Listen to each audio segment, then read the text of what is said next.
Tamashir Singh Desi.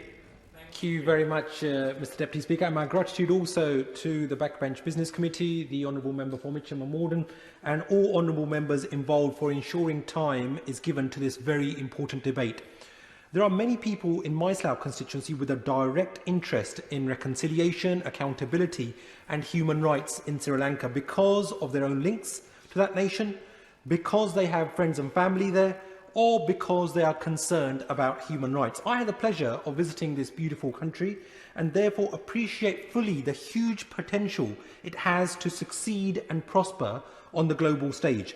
However, since the end of the tragic civil war in 2009, there has sadly not been the construction of robust human rights institutions and legal frameworks needed. And attempts at truth and reconciliation have been unsatisfactory, especially the withdrawal by the Sri Lankan government from the UN Human Rights Council Resolution 30/1. There must be commitment on all sides to transparency, honesty and a willingness to show contrition. Mr Deputy Speaker, the Tamil community, victims of violence and their families must feel that their voices are being heard. This has not, sadly, been the case thus far in Sri Lanka.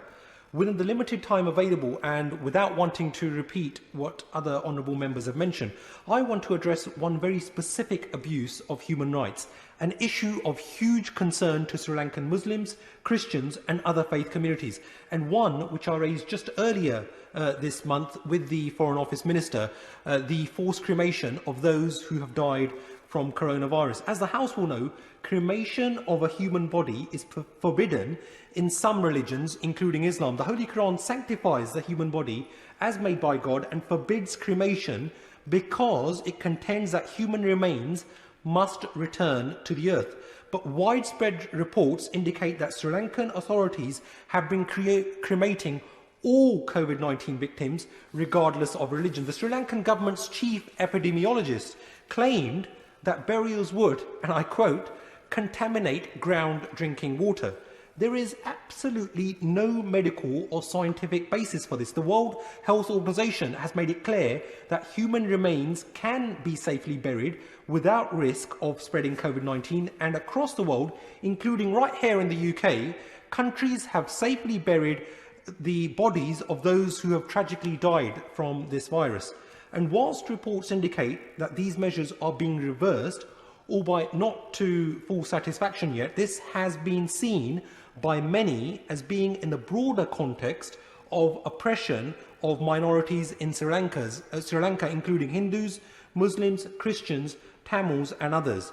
From listening to constituents, especially those worshipping at the Masjid al-Jannah Slough and the Council of Sri Lankan Muslim Organisations UK, as a Vice Chair of the All-Party Parliamentary Group for Sri Lankan Muslims, I appreciate their deep pain and legitimate concerns. Mr Deputy Speaker, when the war ended, after 25 years of death and destruction, we had hoped for a lasting peace for every citizen of Sri Lanka. We had hoped for the rule of law and universal human rights. Recent events show that we still have a long way to go yet, and our UK government must step up to the plate on the international stage and impress upon the Sri Lankan government the need to respect universal human rights and the critical need to follow the path of accountability, justice and reconciliation.